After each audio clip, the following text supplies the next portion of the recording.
പ്രവർത്തനരഹിതമായേക്കാം. അങ്ങനെയുള്ള ഒരു ഉൽപ്പന്നമുണ്ട്, അതേതാണെന്ന് പറയാമോ? മറുപടി പ്രതീക്ഷിച്ചുകൊണ്ട് ഗുരു അല്പനേരം മൗനമായി നിൽക്കുകയാണ്. എല്ലാ ശിഷ്യന്മാരുടെയും മുഖത്ത് മാറി മാറി ഗുരു നോക്കുന്നുണ്ട്. പലരും പലതും പറഞ്ഞു നോക്കുന്നുമുണ്ട്.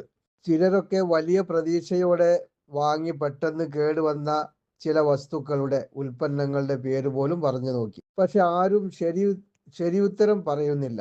അത് മനസ്സിലാക്കിയ ഗുരു ഏറെ ആഴമുള്ള വാക്കുകളുടെ തുടക്കമെന്നോണം പറയുകയാണ്: ലോകത്ത് ഒരു ഗ്യാരണ്ടിയും ഇല്ലാത്തത് മനുഷ്യനാണ്. സുബ്ഹാനല്ലാഹ്. പൂർണ്ണാരോഗ്യത്തോടുകൂടെ നടന്നു പോകുന്ന നിമിഷത്തിലും ഒരു പക്ഷെ നിശ്ചലനായി താഴെ വീണേക്കാം എന്ന് പറഞ്ഞ് ഗുരു ഖുർആനിൽ നിന്ന് അല്പം ഓതി കേൾപ്പിക്കുകയാണ്. വലൻ യുഅഖിറല്ലാഹു നഫ്സൻ ഇദാ ജാഅ അജലുഹാ.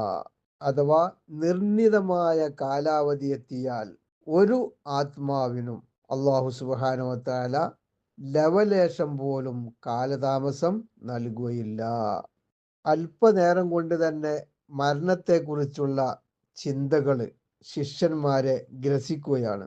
ചിന്തിച്ചു നോക്കിയാൽ ശരി തന്നെയാണ്, മനുഷ്യജീവിതം ഏത് സമയത്തും നിലച്ചു പോയേക്കാം.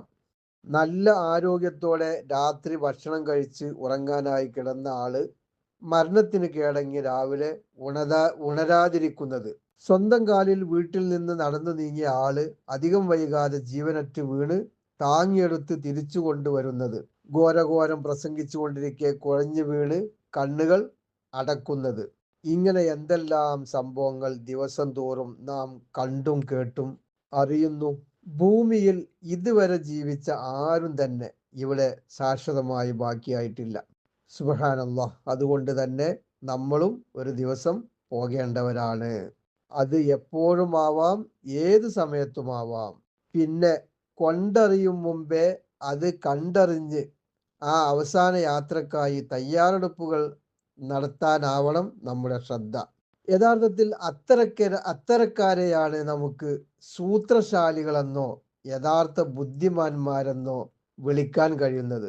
അതേസമയം വരാനിരിക്കുന്നത് നേരത്തെ കണ്ടറിയാതെ കൊണ്ടറിയുന്നത് വരെ കാത്തിരിക്കുന്ന ആളുകളോട് നമുക്ക് സഹതപിക്കാം. യഥാർത്ഥ ബുദ്ധിമാൻ സ്വന്തം ശരീരത്തെ വറുതിയിലാക്കി മരണശേഷമുള്ള ജീവിതത്തിന് വേണ്ടി കർമ്മങ്ങൾ ചെയ്യുന്നവനാണ്. അതൊന്നും ചെയ്യാതെ ദേഹേച്ഛകൾക്കനുസൃതമായി ജീവിച്ച് അള്ളാഹുവിൽ പ്രതീക്ഷകൾ, വെറുതെയുള്ള പ്രതീക്ഷകൾ വെക്കുന്നവനത്രേ ഏറ്റവും ബലഹീനൻ എന്ന ഹദീസ് നമുക്ക് ഇവിടെ സ്മരിക്കാം.